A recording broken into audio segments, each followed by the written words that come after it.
Okay, Regency. Sa mga seminarista raw o dun sa nag-aaral para maging pari o theologian, no?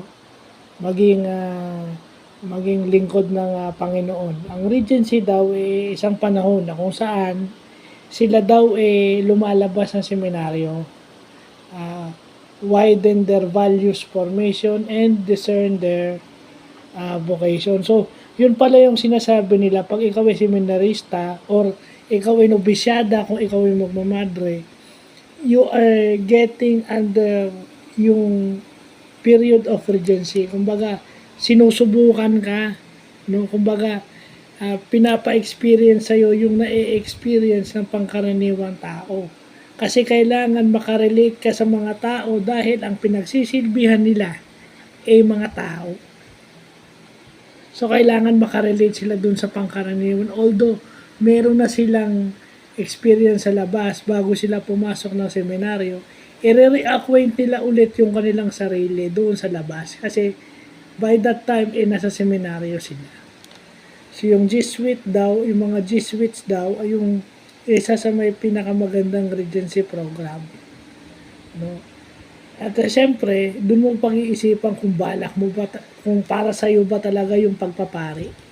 Kasi ang pagpapari hindi biro yan. No, it takes a lot to be a priest and to be a nun. Ang laki ng isasakripisyo mo. No? Kaya nga yung mga pares priest, saludo ko sa mga yan kasi sinasalo nyo lahat.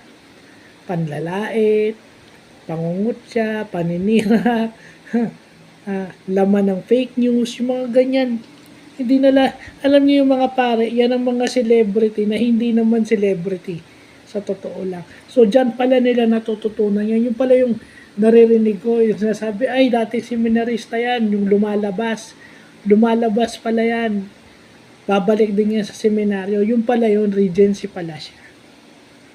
So, at least ngayon, alam na natin yung tawag. And syempre, as a Catholic, we should learn, ito yun by knowing this term, na-appreciate natin kung paano nahuhubog at natitrain yung ating mga pare. Kaya pala yung mga pare na nakaka-relate sa atin dahil meron silang period of regency. No? Kasi mga tao nga yung pinagsisilbihan nila. Di ba?